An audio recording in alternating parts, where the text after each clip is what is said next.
Well, hello, free people of the Rocky Mountain region. This is Brandon from freestatecolorado.com with your weekly roundup for May 20th, 2023. Every week, we take a look at some of the headlines, articles, and news stories from across our great state.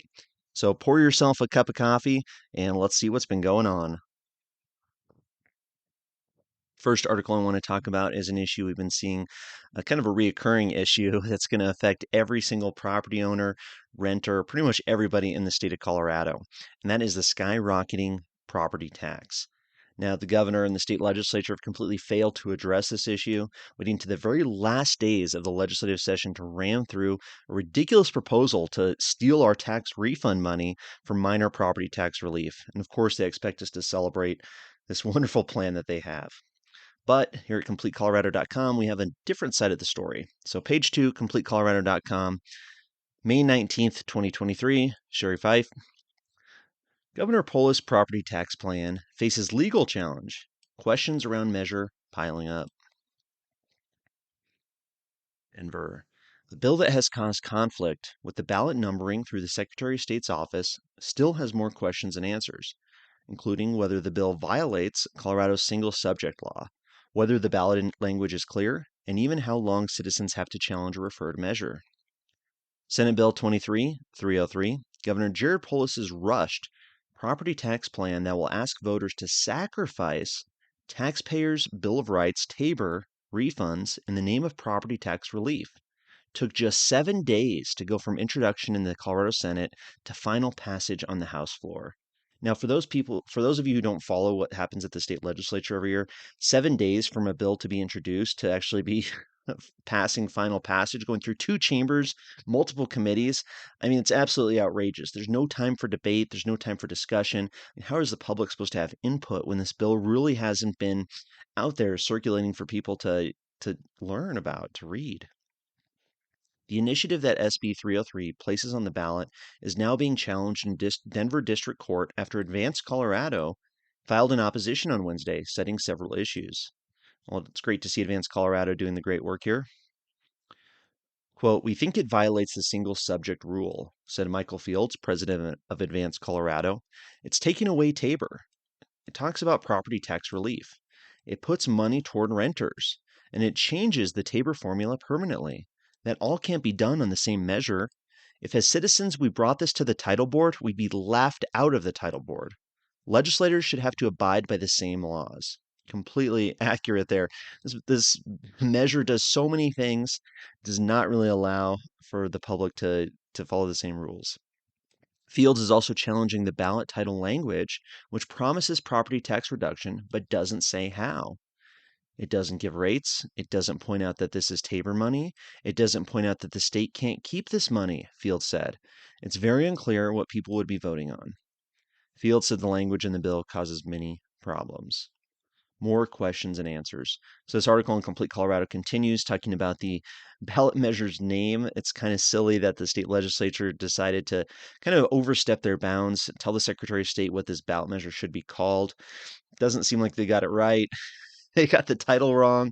What else did they get wrong in this rushed bill? I mean, how can people of Colorado really have any confidence in what our legislature is doing when they're so sloppy and trying to, put this patchwork bill together basically for political purposes? The governor and the state legislature should be ashamed in themselves for trying to steal our tax refund money in order to pretend that they're actually saving us money on our property taxes. So this is going to be an issue that's going to continue on till the 2023 November election, and I'll do my best to keep you updated. Let's move on, see what else is going on here. ColoradoPolitics.com. Of course, one of the biggest national news stories out there is how open the southern border is. Migrants seem to be completely pouring in. If some people like that idea, some people don't. Here in Denver, unfortunately, we've seen a lot of people coming through who maybe aren't going to be set up for success. Access to services, people who are struggling to get by, thinking they're coming to the United States to have a better life. Hopefully they do. Hopefully they have a better life. But what's happening is kind of putting some pressure on the system itself, as this article demonstrates. Denver hits 10,000 immigrants milestone during 5-month stretch. Now, as we've seen in polls in the past, most Colorado residents are opposed to people moving to Colorado. That includes immigrants. It's a shame to see this happening. 10,000 immigrants, wow, during the last 5 months. May 18th, 2023, the Denver Gazette. Denver hit a new milestone Wednesday in the humanitarian crisis that now has seen more than 10,000 immigrants come to Denver over the past 5 months. On Wednesday, with 162 new arrivals, Denver has now served 10,062 immigrants from Central and South America. Of course, the mayor is bragging about how welcoming we are, but Hancock added, Denver's resources are not bottomless. We will continue to call on the federal government to send aid to cities across the country that are unfairly bearing the financial burden of this humanitarian crisis.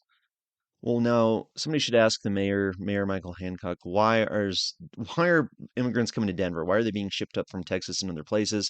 Maybe it has something to do with Denver's sanctuary city status. I mean, what we've seen going on in Denver with the city council, the mayor, and of course our state legislature kind of reaffirming Colorado's and Denver's sanctuary state status.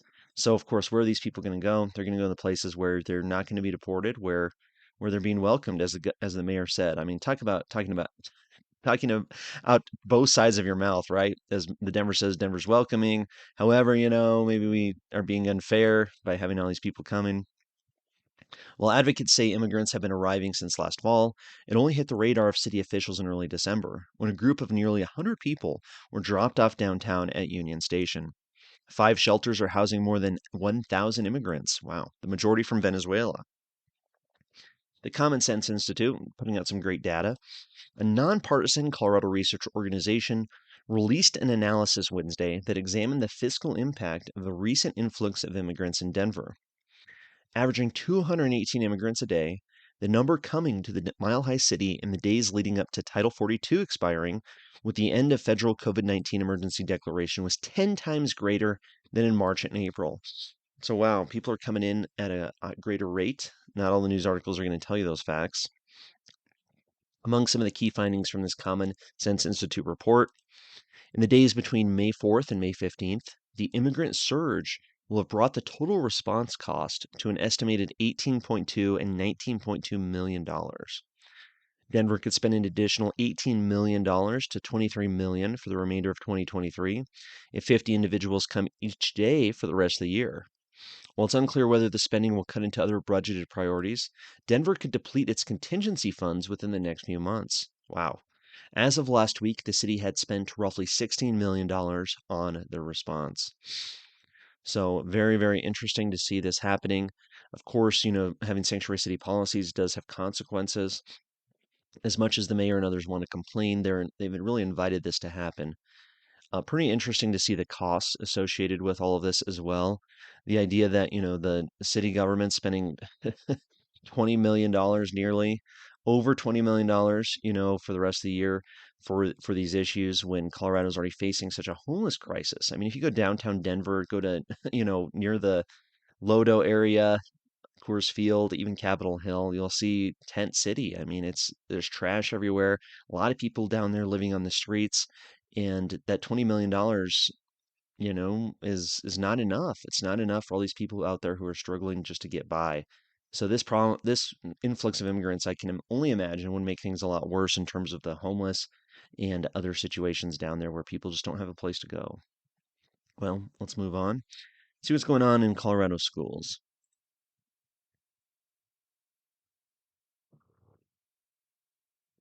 Washington Free Beacon, freebeacon.com. University of Colorado, assume everyone is trans. Can't make this can't make this up. This is not the Babylon Bee.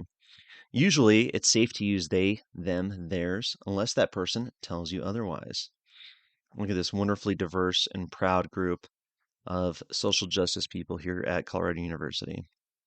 May 12, 2023. Colorado's top public university says that people should address new acquaintances as transgender until otherwise instructed, and that ignoring someone's pronouns is an act of violence. Wow. Sometimes people just don't want to share their pronouns, and that's fine. The majority of people out in the world, right? Says the University of Colorado Boulder's pronouns guide. Wow. Usually it's safe to use they, them, theirs, unless that person tells you otherwise. It is never safe. keyword there, safe. It is never safe to assume someone's gender, and living a life where people will naturally assume the correct pronouns for you is a privilege that not everyone experiences. Wow. So we need to be safe. We need to check our privilege. Very interesting language coming from CU Boulder. These are just some of the directions from University of Colorado Boulder Center for Inclusion and Social Change. There's your tax money hard at work funding the for Inclusion and Social Change. Thought these kids were supposed to be learning how to be lawyers and doctors. Never mind that. Which also claims that terms like Z and Zer are legitimate ways to refer to people. Boulder is the flagship University of Colorado campus and also the largest with more than 36,000 students. Wow. The university's instructions largely echo language guides from pro-transgenderism groups like the Trevor Project, Human Rights Campaign, which are now commonplace in academia, medicine, and even K through 12 schools. University of Colorado Boulder's guide reflects academia's increasing devotion to radical gender ideology, as well as its attempts to rewrite rules of language for the public. The university also offers cross-sex hormone therapy, voice training, and surgical sex changes, in addition to all gender restrooms and locker rooms where male and female students shower in the same facilities. Wow. So pretty, I guess not surprising, maybe not even shocking, but just another example of what's happening in colleges and schools across our state. It's not just CU, of course, it's everywhere. But hey, this is a great argument why people shouldn't be funding public education because it's all and why is that is because it's ideologically based. It's not based necessarily on education. These people want to influence the culture. They want to change our society for their image. The radical leftists for a long time have known that infiltrating the schools, the colleges, and really trying to place these ideas in young people is how they can transform the entire culture and society over a couple generations. So, perfect example of seeing that here at University of Colorado. Assume everyone is trans. That is the new normal of how they want us to view the world. Very interesting. Let's move on. FoxNews.com. Sticking with the school theme for a couple articles here. May 18th, 2023. Colorado teacher calls for forceful cultural revolution targeted at whiteness. This is sacred. I am absolutely advocating for a cultural revolution, said Aurora public school teacher Tim Hernandez. The Colorado teacher said there were Marxists and Leninists among the crowd at an event organized by the Colorado AFL-CIO, the parent organization of the American Federation of Teachers Union, during a speech in May as he called for a forceful cultural revolution, Fox News Digital found. Tim Hernandez is a teacher at Aurora West Preparatory Academy in the Aurora Public Schools District, according to its website. He has signaled that he was including lessons on communist theory in his classroom. The district did not immediately respond to a request for comment. For example, to engage young people in his lens of society, Hernandez said they should be showed A Bug's Life, followed by a lesson on a proletariat revolution, meaning a social revolution in which the working class attempts to overthrow the bourgeoisie. A lot of people call me a unicorn. I'm not an anomaly. I am a testament to the work we still have to do. This is sacred. This is powerful. This is necessary. I tell my students the truth, he said, according to his notes from a Memphis rally, September 21, reviewed by Fox News. So not only is this teacher speaking at a union rallies here in Denver, but traveling across the country apparently to Memphis to give some Marxist speeches as well. Here's his on Twitter right there. Hernandez also said that theories should be implemented into tangible actions, including in schools, during a May 1st rally organized by the Colorado Union AFL-CIO and shared on his Twitter account. I want to tear some blank it out for you. Are you ready? Hernandez says.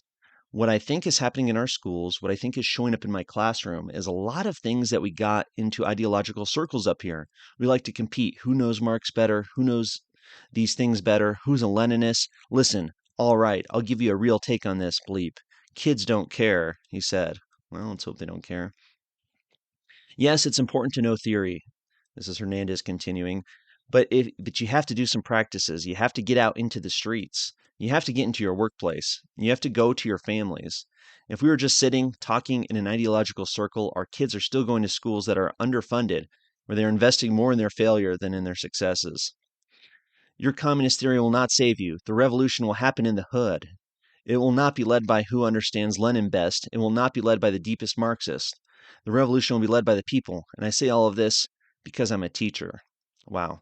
So Tim Hernandez there, a picture potentially of his classroom, dismantle white systems, Black Lives Matter flag, basically, giving speeches about what a powerful communist he is and how he's influencing the children. So pretty interesting to see. Aurora Public Schools, folks. This is happening all across Colorado, whether it's the colleges, as we just saw, or our local public schools. I mean, these potentially elementary school kids being told this garbage. Let's look at one last quote from Hernandez. If white people spent half their time they spend trying to distance themselves from their whiteness, and instead spent it actually deconstructing systems of white supremacy, where would we be? He asked. Systems of white supremacy are upheld by individuals. There you go. To remove individuality from this conversation is unproductive. I am absolutely advocating for a cultural revolution where we dismantle individual and systemic white supremacy, he said in January 2021. So these are your teachers, folks. These are your teachers at your public schools in Aurora and probably in your school district, no matter where you're at. So get involved and do your best to get your kids out of government schools. One last school article I want to talk about. They're just providing so much material. From thefederalist.com, teachers' unions swarm small-town conservative school board that dares to reform public ed. May 18th, 2023, by Jimmy Singenberger. You may know him as a radio show host here in Denver. Teachers' unions are focused on a small-town school district because their influence and control are imperiled by a successful conservative school board. In the small Colorado town of Woodland Park, nestled on Pikes Peak's north slope, only 28% of students scored at grade level in math last year. Just 45% can read at grade level. So after taking over 18 months ago, the conservative school board immediately sought to recoup the learning loss. But district leadership is now under siege, facing a deluge of integrated attacks from teachers' unions resisting the board's reform efforts. As a local union awaited a crisis designation and funding from the Colorado Education Association, CEA, which recently condemned capitalism, other allied unions were coming to their aid. Strangely, I would say not too strangely, national legacy media are weighing in too. NBC News is setting up this school district as a poster child for experiments in conservative governance. As reformers mount similar efforts to win and maintain school boards nationwide, they must watch the teachers' union playbook unfolding in the Rocky Mountains. So it was pretty interesting and maybe strange to a lot of people to see that NBC News, a national news network, this is national, it's not just the local news affiliate here in Colorado, but NBC News did this whole article on this school board district in Woodland Park. I mean, teaming up with the teachers' unions who are just this coordinated attack on this small school district because, hey, the board was taken over by conservatives who don't necessarily want to go along with this total left-wing agenda. Woodland Park is home to just 8,000 people, including 2,122 students. So why is national news behemoth like NBC training its sites there? The answer may lie in reporter Tyler Kincaid's coverage, replete with factual errors and mischaracterizations that portray the board as non-transparent and hasty in advancing its reforms. So, of course, a lesson out there, I hope people understand this. Some unfortunately naive people out there might think, you get involved in politics, you expect the media to treat you fairly, you expect national coverage to be kind of balanced and fair. But hopefully, most people out there know that if you ever do anything, if you ever become successful in political activism, say you get on a school board or run for office, you're going to see the media, whether it's NBC, whether it's local 9 News, they're going to come after you. They're really going to mischaracterize you. They're going to have factual errors. They don't care. They do not care. They want to come after you and really try and harm you and harm your mission to restore liberty and freedom to our state. Kincaid wrongly implies that in pursuing its school choice program, the board rushed to approve the district's first charter school, Merit Academy, under a vague agenda item in January 2022. However, it merely approved a memorandum of understanding for the application process, not the school itself. Following public criticism, the board relisted the item clearly and re-voted at 2 subsequent meetings, A judge ruled the board, quote, cured any previous violations of Colorado's open meeting laws.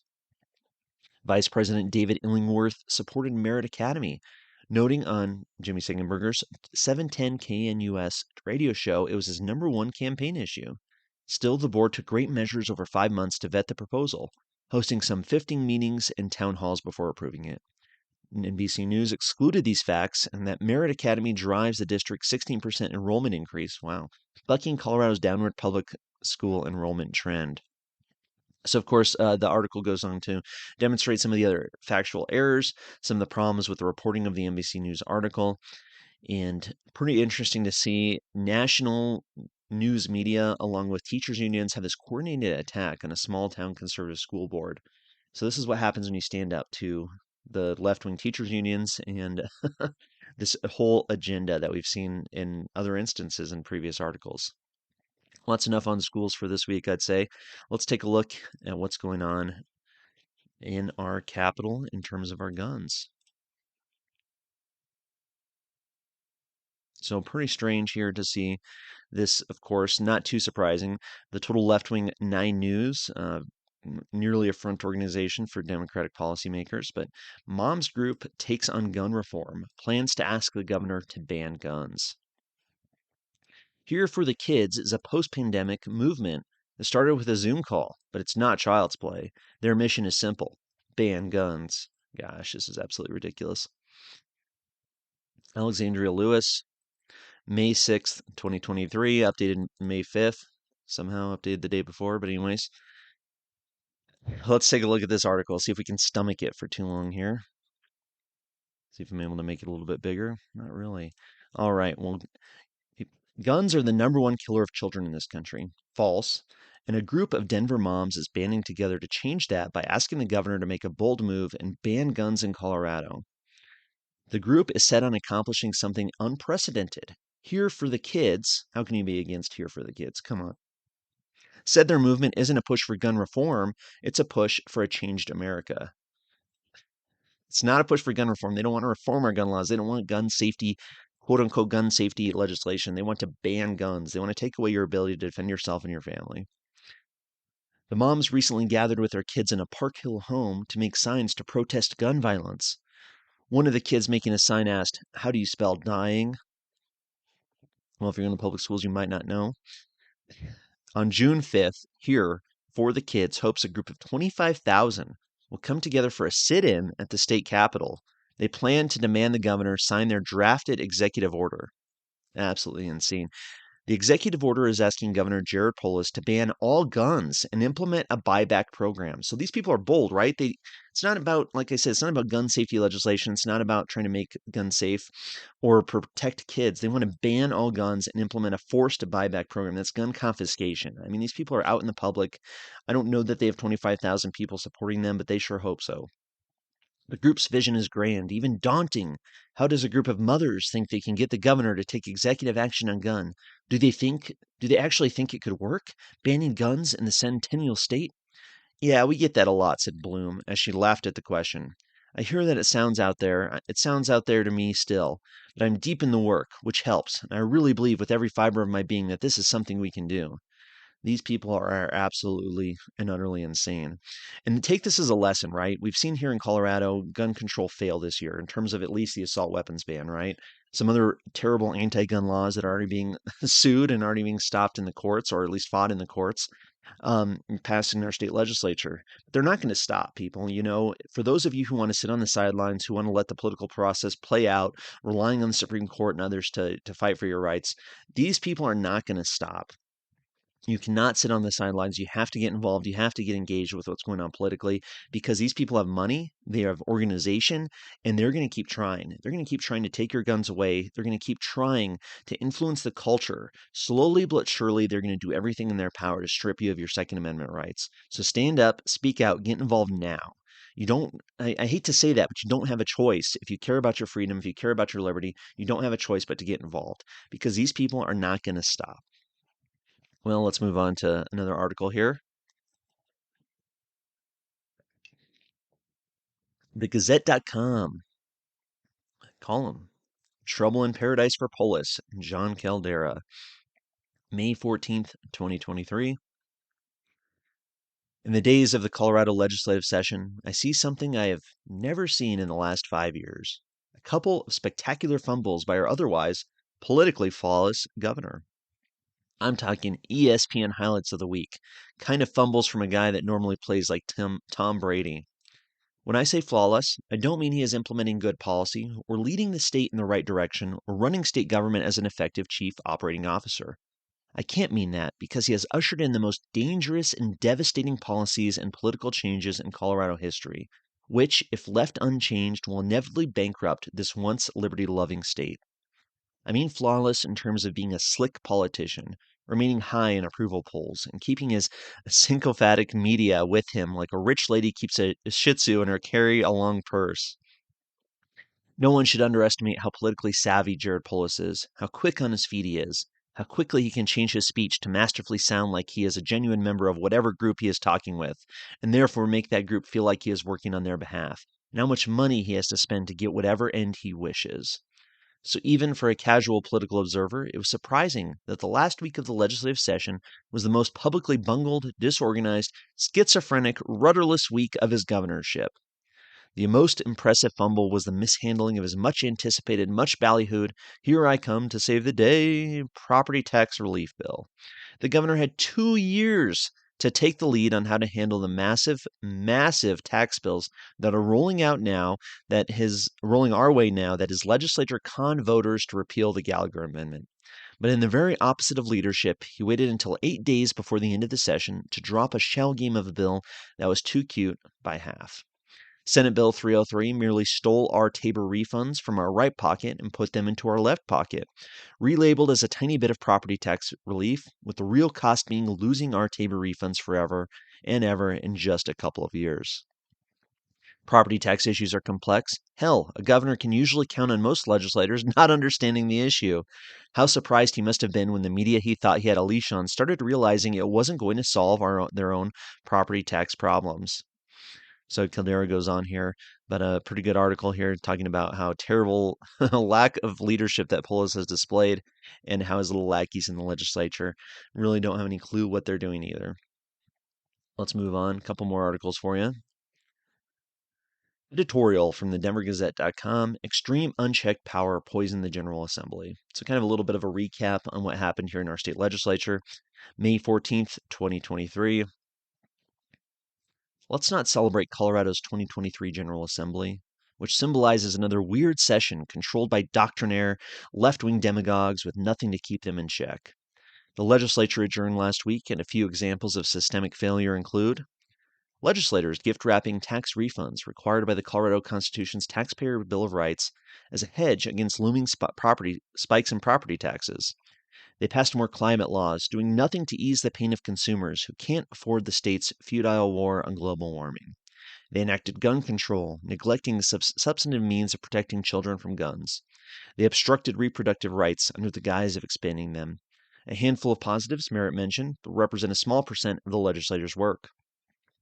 Legislators passed House Bill 1247, with urging by the Gazette and other all the above energy advocates. The law requires the state to study potential use of modular nuclear reactors. They passed Senate Bill 97 with the Gazette's nagging encouragement to make theft of any vehicle a felony without regard to the vehicle's value. They defeated a bill written for the state to commandeer planning and zoning decisions from local governments. Aside from a handful of meaningful bills, consider how badly the state handled taxes, energy, school safety, and reproductive rights. This article goes on a little bit to talk about taxes, energy, school safety, and reproductive rights. Of course, this article could probably be 100 pages longer with all the failures and bad policy that the state legislature focused on this year, but it is a good little recap of some of the worst highlights that we've seen happen in our General Assembly and Colorado State Legislature. Another great example of why people need to get involved. But let's move on here, see what we got. Another politician in hot water. From the dailycamera.com, Colorado Independent Ethics Commission will investigate complaint filed against Erie Mayor Justin Brooks. The Colorado Independent Ethics Commission has found a complaint filed against Erie Mayor Justin Brooks to be non-frivolous. and will hold a hearing to further investigate the complaint. Wow. Erie resident Ryan Kenward filed a complaint against Brooks to the IEC earlier this year. Kenward, who was a candidate for the seat on the Erie Board of Trustees and Home Rule Charter Commission last year, stated in the official complaint form to the IEC that during an April 2022 Diversity, Equity, and Inclusion Advisory Board meeting, when Brooks was a trustee and the DEI liaison, he pressured the DEI board to award money to the Being Better Neighbors nonprofit, where Brooks serves as president. Wow. So here we go. The mayor, trustee on the board, DEI liaison, getting money to a nonprofit where he's the president of. That does look very bad. Kenward cites a transcript and recording of the DEI meeting, where Brooks stated that the advisory board still had the power to vote on matters when then board member Benazir Rowe expressed hesitation over voting when many DEI board members' terms were close to ending. You voting today will give a head start to the group behind you, because if you defer the decision today, they're going to spend their first meeting trying to figure out what they're going to do as a board, Brooks said during the April 7th DEI meeting. Kenward said the Brooks actions were a violation of Colorado Revised Statute 24-18-109, which sets rules of conduct for local government officials and employees. Justin directly involved himself in the discussion over funding and exerted his influence to take a vote when the advisory board expressed hesitancy to take any votes on spending with a new board coming soon, Kenwood said in a formal complaint filed in February. Complaints sent to the IEC are either found to be frivolous or non-frivolous. The IEC found that Kenward's complaint to be non-frivolous on March 21. Brooks and Kenward declined to comment on the accusations. So pretty interesting to see an investigation. $2,000 to the Being Better Neighbors Pride Celebration, where the mayor, of course, is the president of. I mean, how much of the time does this happen, do you think, where these politicians, they don't expect people to really pay attention to what's happening in these local politics, right? These politicians, these mayors, these board of trustees sending money to their own organizations, taxpayer money to their own organizations for their own possible benefit, So we'll see what happens with Erie Mayor Justin Brooks. Local politics is where it's at, people. That's for sure. All right. Last article I want to talk about this week. Kind of an interesting one. And by interesting, possibly frightening. Children'sHealthDefense.org, The Defender. 5/18/2023. Plan to build NIH-funded bat research lab in Colorado sparks fears of lab leak. Wow. Colorado State University officials deny the controversial bat disease research lab will conduct gain-of-function experiments. But locals opposed to the facility cite evidence the university is already conducting risky research on deadly pathogens. Oh boy. Who wants this in their backyard, right? Colorado State University is proceeding with controversial plans to construct a new research facility to study bat diseases, with funding from the National Institutes of Health. Construction is slated to be completed sometime in 2024 or 2025. University officials and proponents of the new facility argue that laboratory is necessary to enhance research capabilities looking into emerging diseases and viruses resulting from zoonotic animal-to-human transfer. While CSU denies that gain-of-function research will occur at the laboratory, some researchers connected with the new facility previously were associated with actors involved in such research, including experiments conducted in Wuhan, China. Francis Boyle, a bioweapons expert and professor of international law at the University of Illinois, is concerned about the facility. Boyle told the Defender, "It is well known that Colorado State University has a long and ongoing history of specialization in weaponizing insects with biowarfare agents for delivery to human beings." Wow, I didn't know that about CSU. The new lab will magnitudely increase CSU's offensive biowarfare capabilities in a gross violation of the Biological Weapons Convention of 1972 and my Biological Weapons Anti-Terrorism Act of 1989 that provides for life in prison. Area residents, including a local grassroots group and bioweapons experts, also have raised concerns over the potentially risky research involving deadly viruses that will be conducted at the facility and the risk of a lab leak, akin to which may have occurred at the Wuhan Institute of Virology in China and may have helped the escape of the SARS virus. Christine Bowman leads a group of local citizens who formed the COVID Bat Research Moratorium of Colorado, a grassroots initiative opposing the new facility. The group has launched efforts such as a yard sign campaign to raise local awareness. In an interview with a defender, Bowman described being stonewalled by state and local officials and by CSU. We need answers as to how it was modified to transfer from human to human before I'll be satisfied that it's okay to raise diseased bats to study in my neighborhood. Now that we know that the pandemic likely started from a lab leak in Wuhan, we are questioning the safety of continuing such research, she added. Wow. CSU receives tens of millions of dollars in NIH research grants annually. So you can read this article. There's a lot of great hyperlinks, a lot more information available. But I don't know. What do you think? Do you want a biowarfare facility in your backyard? I mean, with everything we've seen over the last few years, with a lot of crazy people out there, I don't know that it's necessarily a good idea. Very, very interesting. So that's what I got. I just want to say thank you very much for everybody who showed up at my Liberty on the Rocks talk on Wednesday at the Independence Institute. It was awesome. Had a lot of fun. It was great meeting some of you. And I look forward to a lot of fun plans I have for Free State Colorado going forward. Got a great interview coming out on Monday with our State Representative Ken DeGraff, one of our Liberty legislators. Went a little long, probably about 45, 50-minute interview going over what he saw at the state legislature. Very interesting perspective, and he gets into some of the bills he pushed this year and some of his thoughts on the Democratic supermajority. Well, anyways, thank you very much. Again, Brandon here at freestatecolorado.com. Hope you have a great weekend, and we'll see you next time.